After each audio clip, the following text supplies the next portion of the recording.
is Tata, and welcome to the TNA Push. As always, I'm joined by my co-host. He allegedly has no relation to the international champion Steve Macklin. He's the fourth rascal, and he's the one and only Burt Macklin. How's it going? It's going good. Sorry we didn't do the show last night. I finished watching TNA a little late, so we're doing it tonight. But just before we get started, I just want to remind everybody this week's podcast is sponsored by Shroom Bar, the protein mushroom bar. It's made up of not psychedelics, but 4 powerful mushroom adaptogens. It has lion's mane, which increases focus, memory, and neuroplasticity, making it easier to form new patterns and learn new things. Next time you're trying to learn that new move, it would actually stick in your head rather than forgetting it immediately. It has cordyceps, which increases VO2 max blood flow and overall endurance. It has reishi, which decreases stress. It has turkey's tail, which boosts your immune system. And we all know y'all need that on those nasty ass gym rats. And on top of that, it has 12 grams of protein. Go to eatmushroombar.com and use code BODYSUM at checkout for 25% off your first order. That sounds really good. I can't wait to try it one of these days. Yes. All right. So before we also get started with tonight's show, we want to talk about Iceman, the personal concierge. Apparently, at Under Siege, it's going to be the Elegance brand versus Spitfire for those Knockouts tag titles again. I feel like ripping my hairs out for that one. You know, for a division that was once touted as the greatest women's division in North America, I don't feel that way anymore.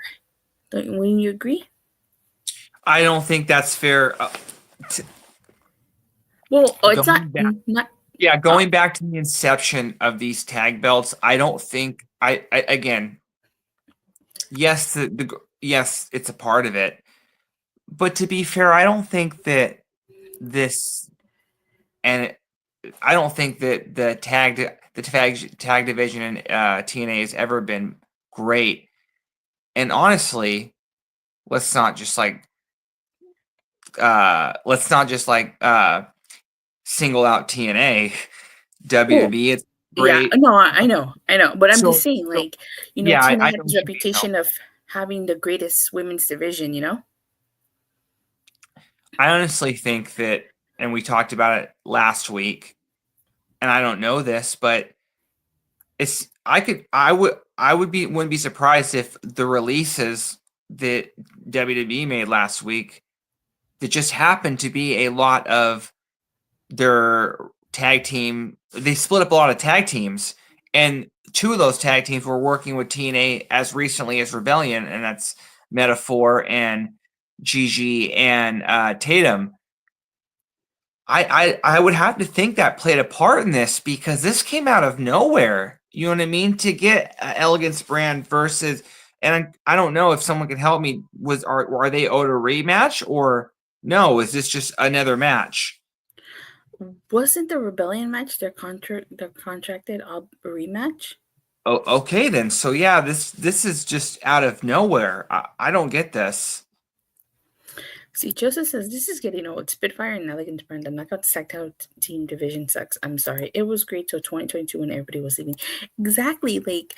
When I first started watching TNA back in 2020, the Knockouts division was on fire. The Knockouts Tag Team division was on fire. And I mentioned this before, they started losing to all these teams, and they were never able to replace them. At this point, if they're not going to use teams from NXT, as you mentioned, they had Metaphor, they had Tatum Paxton, Gigi Dolan. What are we even doing with these Knockouts tag titles? Yeah, again, and I think that they would be, and even going back to then, it was more of kind of like how you would book it in any promotion, basically having a lot of teams come in for stops. A lot of those teams weren't long for TNA. And again, this time around, I was asking for teams who, might not be long for TNA, but at least it was something. I think TNA, what they should do is get rid of the Knockouts titles, and let's get a Knockouts international title. That's not, you see that going forward, being used in a lot of companies now, like a females mid-card title. I think that'd be perfect for TNA. Again, I've said before, it's easier to book a singles division than a tag division. just because you have to have more wrestlers, especially if you have a smaller roster. You're bleeding from your singles your division from taking from the tag division and vice versa. So might as well just create a mid-card knockouts title. And honestly, I think that'd be beneficial just because you could even look at it, even though not the same thing as what the X division has done for the mid-card over the years of TNA. You know what I mean? Because it's not really a mid-card of it, especially the way they book it. And so, yeah, I would think that'd be a perfect idea, especially since the international title right now is starting off very well. So, and we got rid of a bad title, starting new. There's nothing wrong with starting fresh. It's not getting rid of a title in the knockouts division. Again, it's not a tag title, but it's still, still a belt. So TNA recently announced the signings of Myla Grace and Harley Hudson, and then they have also had announced previously that they signed Maggie Lee and they signed Indi Hartwell. So with these women coming in, I agree with you. You get rid of the tag titles and make a mid card title. Hell, they could have rebranded the digital media title to a women's title. Like, I don't understand why they never had a more women challenge for the digital media title. Jordan Grace was the inaugural champion. And after that, we never had another woman be digital media champion. So I agree. At this point, like, we don't have enough to replenish a women knockouts tag team division. Get rid of those tag titles, and I think you have enough women to do a mid card title, like you said. Yeah, because that I think again that division already has people. Yeah, I see that being your Xia Lees currently. Your Yingling Lees, your Xia Brooksides. I think that's where Rosemary belongs at this point right now. You know what I mean? Again, she's who I would have someone like Rosemary win it first, just because she could say you could have her be announced as a Triple Crown champion as a knockout. Because she's a tag team champion, she's a former world champion. You know what I mean? So yeah, I think a mid card title, especially the women's international title, I like that. I like that. Yeah, me too. But we'll see what TNA does going forward. But we could talk more about the Elegance brand and Spitfire when we get to next week for the Under Siege predictions. Mm-hmm. All right. So I was say tonight's Impact. Last night's Impact kicked off with Tessa Blanchard and Victoria Crawford versus Masha, Slamovich, and Nikkita, Lyons. So I thought this was a pretty decent match. This was Nikkita Lyons' TNA debut. Tessa Blanchard and Victoria Crawford won because Masha could not control herself and she hit a chair shot to Victoria Crawford. And then Santina Marella attempted to restart the match, but Robert Stone came out and says the decision stands so that Crawford and Tessa Blanchard are the winners. What were your thoughts on this?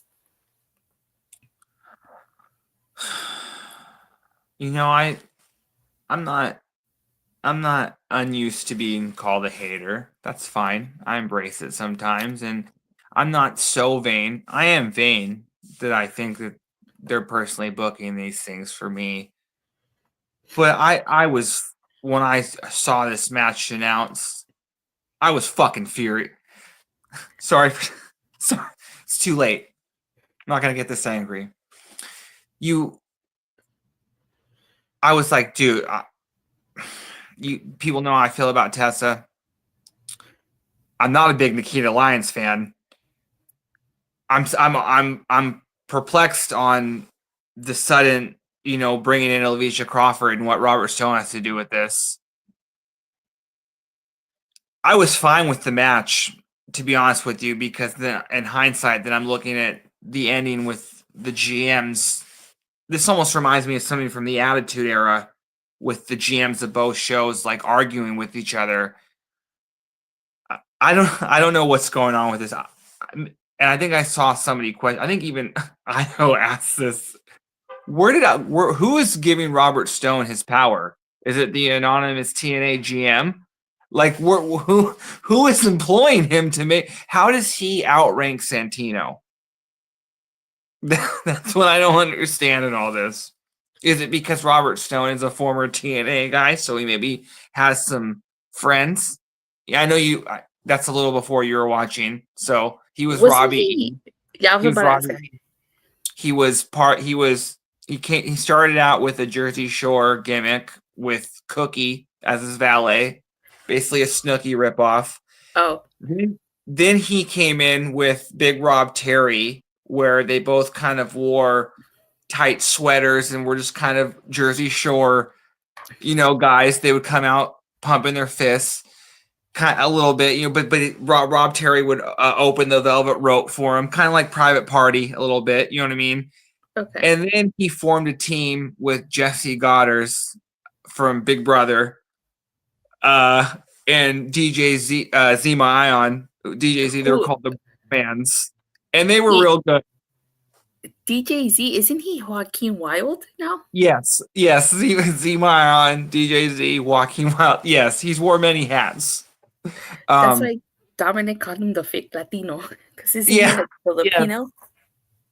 Yeah, that was funny.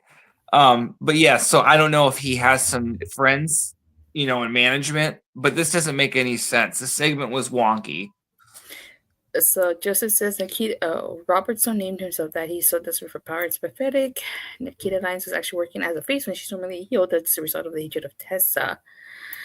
Yeah, the match itself wasn't bad. I'm just not digging this whole Robert Stone Santina Morales thing. I'm so confused by it. The reason why is because it just kind of came out of nowhere. There was never any hint or any indications that something was going on behind the scenes. If we would gotten a hint or something that was going to lead up to this, I would have been okay with it. But this just kind of came out of nowhere. I don't know where this is going. This is leaving me scratching my head here. It sucks that Masha's a part of it, but at the end of the day, the women's main event scene in TNA is almost as bad as the men's main event scene in NXT. There's no one right now, especially because they've already done Tessa, and she capped out. There's really no Tessa versus Masha. Yeah, there's really nobody left that they've built to be a viable contender. There's no one out there who's just getting a bunch of wins on a roll, looking dominant. You know what I mean? So it's almost like, yeah, I feel like there might have been a bigger name for them to bring in besides Alicia Fox. No disrespect to her. But yeah, there's really nobody out there that I don't know who she's gonna face at Slammiversary at this point. Yeah, I don't know what Masha with the big match for the female is for the women are. I don't know if any of the TNA of the WWE free agents will be available by then. I think so because they were released. Because I know Shotzi is just waiting for her contract to expire. She's not going to be subject to a 90-day or 60-day, if I read that right. Yeah. And then, it's, 75 or 90 days for the others? 90 days for the main roster, 30 days for NXT. Okay. And, it's in July. So, we might, again, because that show, you want to sell as big as tickets as possible. It's a big arena. So I could see one of the released women maybe being the opponent for them, especially since they can bring them on into TNA before then. The ones from NXT should be available June 1st when they got 30 days. Oh, Gigi Dolan, or should I say Priscilla Kelly, would be available for Against All Odds. I would personally, I would sign all of them. I would sign Gigi, I would sign Cora, and I would sign Shotzi. That's just my opinion because I said before, I think the greatest strength of the roster in TNA right now is the young depth, and I think that's what you're going to get with all the three of those names. So they'd be smart to do that. Okay, Norris says whoever's in charge of booking has a hard time coming up with stories for the knockouts. They may go back to Tessa. The ones from NXT should be available June 1st when they got 30 days. I hope Kylie King comes back. Yeah, no update on Kylie King yet. I think I saw a video from her on Twitter maybe like a few days ago or last week, just kind of her giving a update on her rehab. It seemed like her injury was a lot more serious. I don't remember what it was, but wasn't it like a knee injury? Because she's been out since 2022, I think, no? 2020. Damn, I No, didn't know was it it was that. 2022 or 2023? I feel like she wasn't even in TNA at that point because she Let me got check. hurt in TNA. So maybe I would say like maybe early 2024, late 2023. She's been out. She was with Taylor Wilde, and it was after the split from Taylor Wilde that she got hurt. No, let me I see. think so. And Kelly should. I mean, Killer Kelly. I would think would be back at some point. And like I said, people on the show have watched. I think that's a ready-made feud for Masha. That's who I personally would build up to taking the title off Masha, just because of the future with MK Ultra. I Oh think it yeah. just makes sense. That's just what I would do eventually, but I don't know how long or far off Killer Kelly is from returning. I guess you just gotta wait and see. Yeah. All right. So next we get a Cody Deaner sit down interview, and I feel like Cody. I mean, I know we're not doing underseas projections yet, but I think Cody Deaner's definitely losing to Eddie Edwards because this whole sit down interview made it seem like he's saying goodbye. I don't know if that means he's like leaving TNA and he's retiring as a pro wrestler. I don't know if that means he's just leaving TNA or if he's just gonna work behind the scenes. But this sounds like he's just like he's gonna definitely lose to Eddie Edwards. I'd be surprised if he beats Eddie Edwards. What about you? I don't know how they could have him lose after this promo. They were like pulling it like they were like going for everything to like make you like feel sympathy for him. So yeah. I mean, I guess. But I feel like this was going to be out there. But we'll talk more about that when we get to Under Siege predictions. Yeah. So next we get a John Skyler promo, and he was just calling the Rascalz degenerates. He says that the people should be ashamed of themselves because they're responsible for Mr. Ali's downward spiral, and all they wanted to do was make TNA a better place with these great hands. So this led into the Rascalz versus Great Hands. This was a pretty decent match. I really like the double super kicks that the Rascalz did to the Grey Hands. Can we talk about the Grey Hands actually got a victory here over the Rascalz? I always get him. John, it was John Skyler, right? That cut the promo. Yeah, As yeah. usual. John, that was a really, really good promo. I don't know how people don't like the Great Hands. It's not. They're building them up like they should be building Sinner and Sane up. Like they're like giving, like they're truly like we're watching this team like come. It's not like they're like bad in the ring. They're really good and they're underrated in the ring. I don't know why I'm saying underrated because like I don't know what people but yeah, I really dug this promo. I dug this segment. And yeah, I'm glad they won. Well, no, I believe Ali came out right. He came out afterwards. Well, actually, no, he came out towards the end, which allowed the Grey Hands to pick up the win. And I'm totally digging this. Ali looks so put together before the bun. You know what I mean? The suit he just looks so angry and distraught. You know what I mean? Like I really like where they're going with this because it seems like he's gonna basically destroy everybody to win the title, and I think it will end with him taking the title off Santana. Bound for Glory? I think Santana gets a good run, like a long run. Hard You know to what I kill? mean? I would say somewhere in 2025 we would see that. You know what I mean? I would say Santana's a champion from July to the end of the year at least. And in the first big show of 2026, I could see Ali winning. Because again, July, that's that's 6-month reign. You know what I mean? I think he gets that long. I could say that, and I definitely would like that. I think that they're trying to rebuild Ali while Mike Santana becomes champion, and then slowly make Ali world champion. Because that's what you have to do. You have to simultaneously building somebody up. You have to build multiple people up.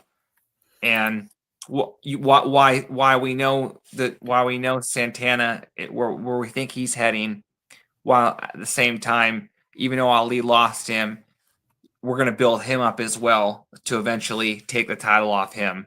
Mm-hmm. Waterford would be a pain in the butt for sure. Oh, they definitely are. But I'm thinking where this is going. If this also, again, I like me some fashions with all the gold. So if this ends up with Tasha, if they somehow did Tasha versus Masha, you know what I mean? Mm-hmm. Or if Tasha's just a champion eventually, because we know we want the Great Hands to be tag champs. Mm-hmm. So hopefully this group is together long enough to see that come into fruition. Yeah, hopefully they all win gold. Okay, so next, Ace Austin after Mustafa Ali attacks Trey Miguel, Ace Austin comes out, and then Ace Austin, like the Rascalz, then go backstage to look for Ali. Oh, he goes backstage to look for Ali, and the Grey Hands attack him, and then security calls the medics for Ace Austin. This leads into the fatal four-way number one contenders match for the international title: Matt Cardona versus Mance Warner versus Ace Austin versus Elijah. I thought this was a pretty decent match. Matt Cardona won to hit the radio silence to Ace Austin. So Matt Cardona's gonna face Steve Macklin, I think, at Under Siege for that international title. But what are your thoughts on this match and on Matt Cardona winning? Good match, underwhelming finish. Matt Cardona. I'm kind of whatever towards him at this point. You know what I mean? But at the same time, you need to have some good defenses for C. Macklin to build up this title from the first defense. So I don't think Cardona's winning. So this is fine. Yep, definitely. I still remember Moose during his first TNA run. His first run as TNA World Champion. He called Matt Cardona Mid Cardona. Mid Cardona, yeah.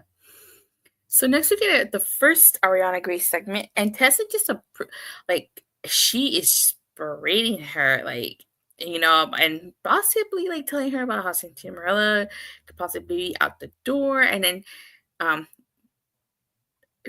Arianna Grace steps to Tessa Blanchard, but Tessa just slaps her. So just real quick, I know this happens later on in the night, but basically later on in the second segment that she's talking to Santina Morella, and she's basically saying that she wants to face Tessa at Under Siege, and Robert Stone interrupts and says it's a great idea. It's the first great idea that Santina Morella has had, and he will get it confirmed by the higher-ups. And was I right or was I wrong? Didn't I say that it seemed like they were teasing a match between Tessa Blanchard and Arianna Grace with all those interactions? Yeah, no, this was... I could see where... You're right, but again, this is I love long-term story building and planting the seeds. So I like this. I know we're not doing predictions yet, but I hope this match ends with Arianna hitting her own version of the Cobra and tapping out Tessa. So hopefully we see some training videos with Santino teaching her that move. Passing it down since that is her dad. Yeah. But yeah, this is good. Norris says Elijah looked strong in the match. He did. And Joseph said, I thought they would go down the intergender tag route with Tessa and Robert versus Santino and Arianna. Oh, I could see that being the match, maybe at Against All Odds. Yeah, I could see that. That's a good idea. Mm-hmm. And yeah, to Norris's point, Elijah looks better than he ever looked in TNA. I mean, WWE in the ring. And just my in TNA. Walk this way. I've heard that. I heard that song with Run DMC and Aerosmith.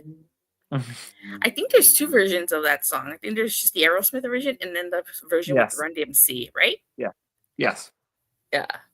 I've never heard the actual version of that song. I just the one with the Run DMC. Both good. Okay. Although I'm waiting for Kevin Owens to lose his shit. This is the third brother we have: Elias, Elijah, and Ezekiel.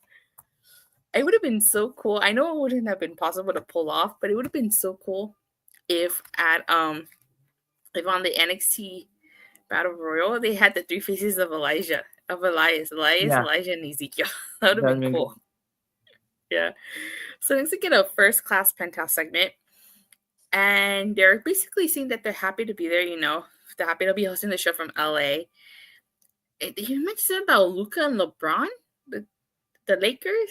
I know who LeBron is. Luka is Luka Doncic. He was traded to the Lakers this year. They just recently lost in the playoffs. Oh, okay, so that's what he meant. Okay, and then O'Shea Jackson Jr. is your guest, and he was wearing a first class shirt. And he basically he says that AJ thinks he's Suge Knight, but he's really a broke ass Uncle Phil. That was fucked up. I didn't like that. And I love Uncle Phil. Okay. So I didn't like that. Yeah, Uncle Phil is cool.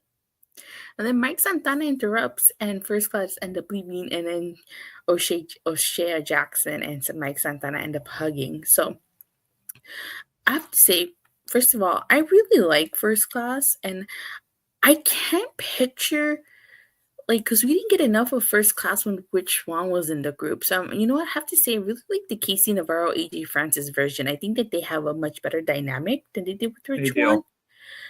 So I can't even remember how the dynamic of first class with Rich Swann and AJ Francis. It's been that long because we didn't get.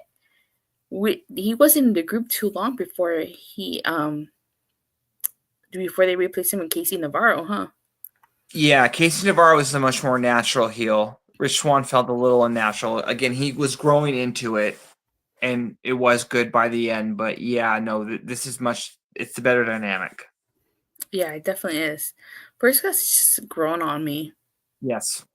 Even though I fly economy, because I'm poor, I fly economy. I've never flown first class. Me neither. But I like first class. Yeah. Okay, before we go on, I just want to remind everyone this week's podcast is sponsored by Shroom Bar, the protein mushroom bar. It's made up of not psychedelics, but 4 powerful mushroom adaptogens. It has Lion's Mane, which increases focus, memory, and neuroplasticity, making it easier to form new patterns and learn new things. Next time you're trying to learn that move will actually stick in your head rather than forgetting it immediately. It has Cordyceps, which increases VO2 max blood flow and overall endurance. It has Reishi, which decreases stress. It has Turkey Tail, which boosts your immune system. And you know you're going to need that when you're on those nasty-ass gym mats. On top of all that, it has 12 grams of protein. Go to eatshroombar.com and use code BODYSLAM at checkout for 25% off your first order. Yeah, make sure you use code BODYSLAM so you get 25% off your first order. All right, next we get the in-ring debut of Indi Hartwell, and she debuts against Kelsey Heather. I've never seen Kelsey Heather before. I stopped watching Explosion since the start of the year, so I'm not too familiar with her. I don't know if she's been featured on Explosion, but she's actually pretty good. They should sign her too. But this wasn't about Kelsey. This was about Indi. And again, TNA doing a really great job of showcasing Indi Hartwell here. With this one match, I think she already looked better and was booked better than she was on WWE's main roster. Apparently her finish. And that's saying something because I believe that she was NXT World Champion at one point. Mm-hmm. So, I thought the same thing. So, I agree completely with you. So her finisher, I think they said Johnny Gargano taught her. Hurts Donut? I think that's what it's called. That's so funny. I think that's what it's called. But she won. So great debut by her. I think they did a really good job. So she goes backstage and she's talking about her first match, her first win, but she's interrupted by Order 4, specifically Tasha Steelz, and Indi confronts Tasha about taking her camera time.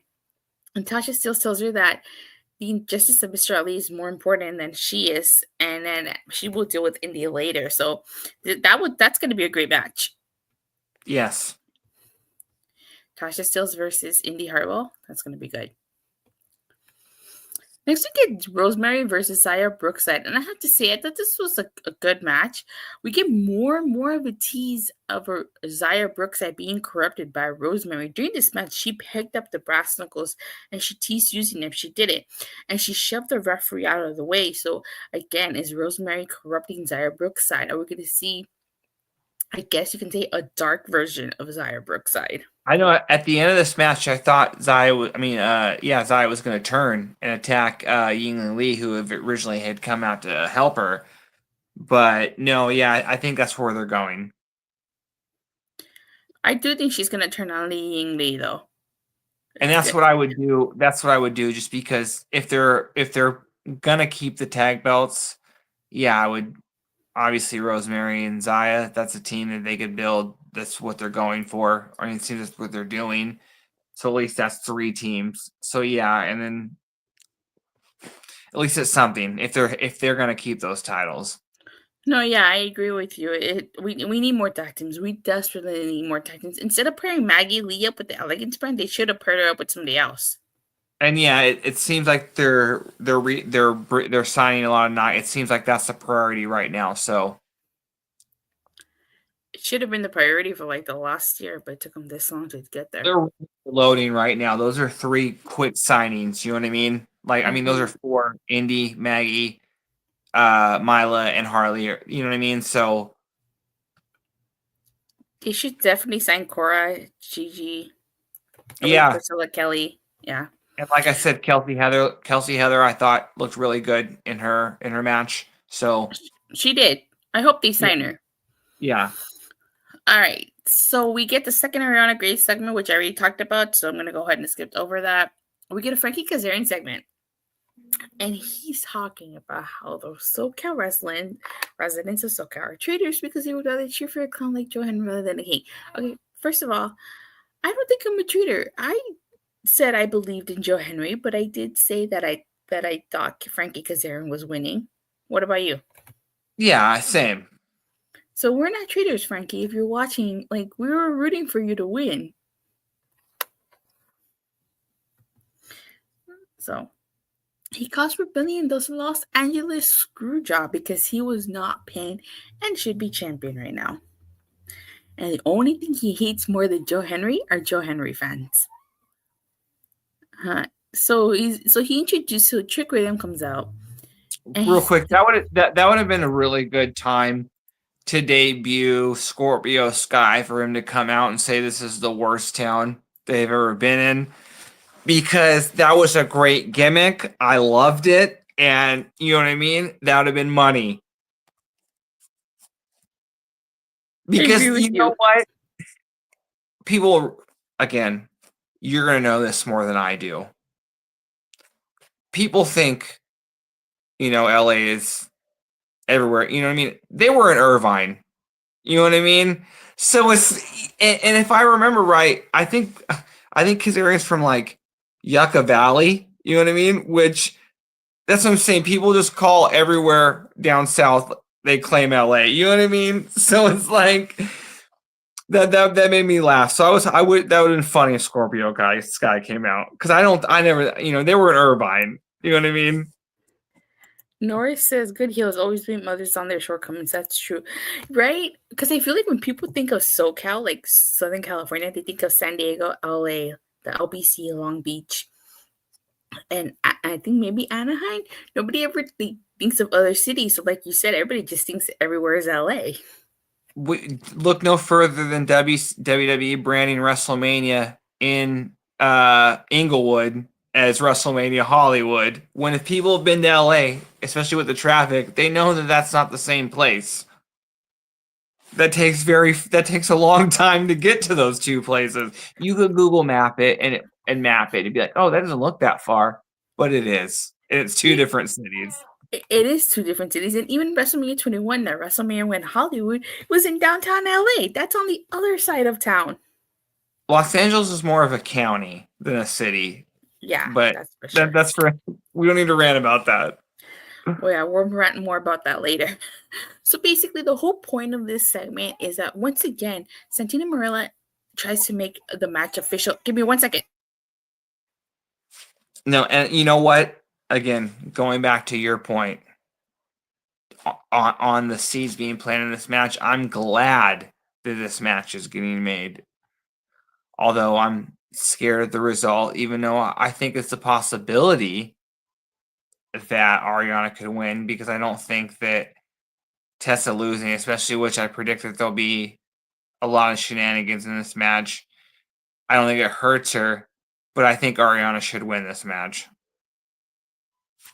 So, like I was saying, this segment gets undermined by the power struggle between Santino Marella and Robert E, which again I didn't really care for because we don't know where it's going.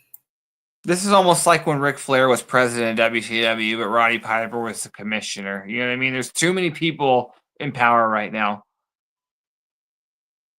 Yeah, I agree. So basically, we're going to find out who. It seems like Joe Henry and Elijah are going to have a match next week against suitable replacements. So I guess we'll find out next week who they're facing. That was very interesting to me because I'm assuming it's going to be a team from NXT because since Robert Stone made the announcement, I like that. So I wonder who it's going to be. Give me 1 second again. I could see it being I believe OTM just made their debut. I mean, not debut, but they kind of they just came back to NXT. They had a segment, I believe, on the past show. I also could see it being the newly crowned, well, they had the name, but they've been a team together of Tyreek and Tyrese, part of with Wesley the High Rise. I could see them being the team as well. But yeah, again, those are just a couple things I'm thinking, but I don't think it's going to be some jobber enhancement team, especially just with the way Robert Stone announced. I would assume we're in for some sort of a surprise. Sorry. And I hope we will. We hope we are. No worries.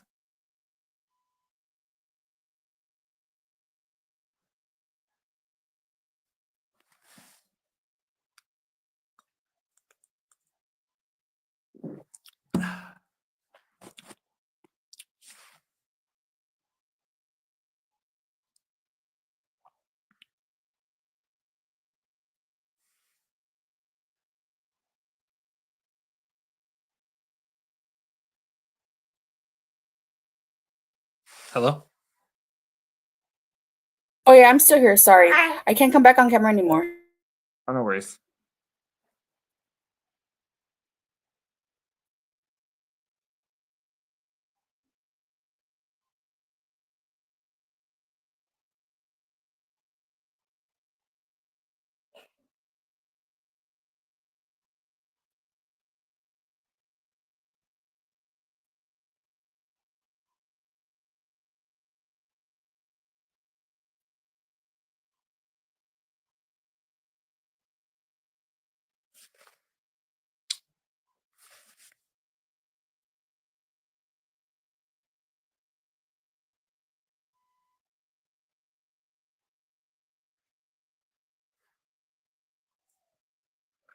I believe we're on the main event, though, right?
Okay, sorry about that. Sorry. No.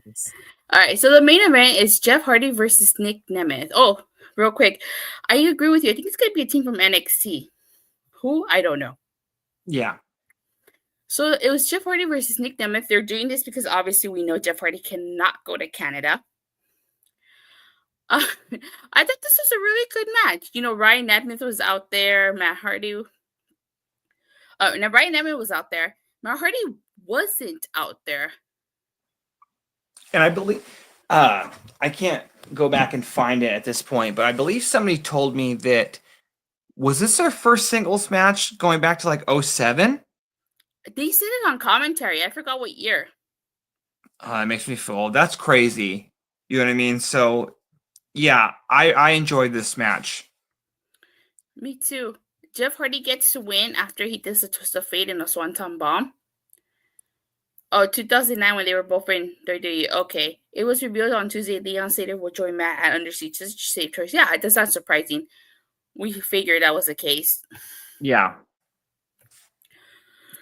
So after the match, Ryan attacks Jeff from behind, and then Nick grabs Matt's foot, allowing Ryan to attack him, and then Leon Slater comes out to help the Hardys, and then Nemeth scrambled. So obviously, I think it's safe to say that Nemeth are retaining at Under Siege. Yeah, no.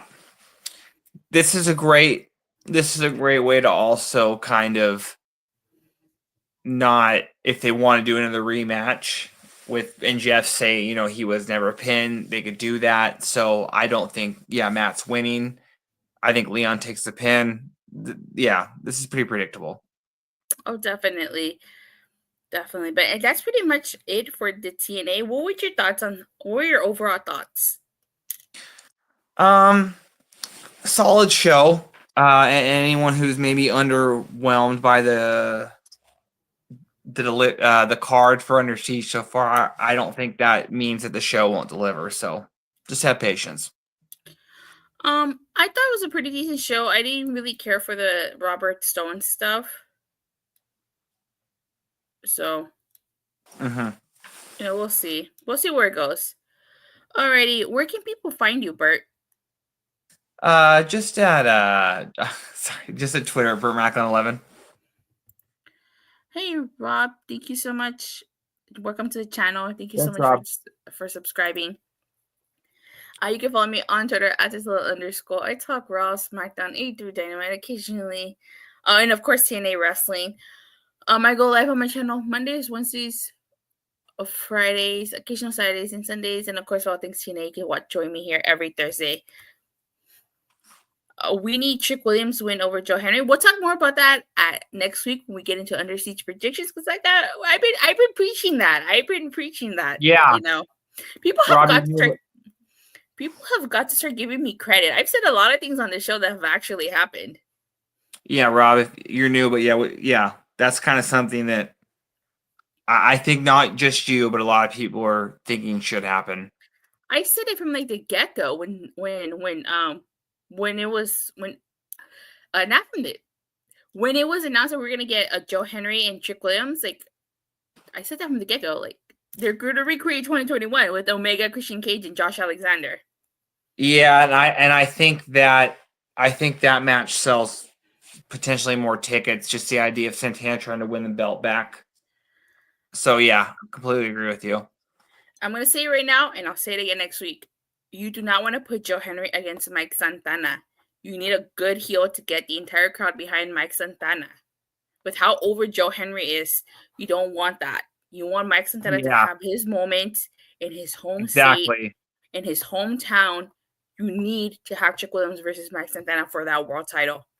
That'd be, exactly. That'd be stupid to do Trick Williams that would be very stupid to do Santana versus Joe Henry as constructed right now. Yeah, exactly. Now, they could say Joe Henry heel, but I don't see that happening. It's going to be Williams versus Santana, with Santana playing the role of Josh Alexander. Exactly.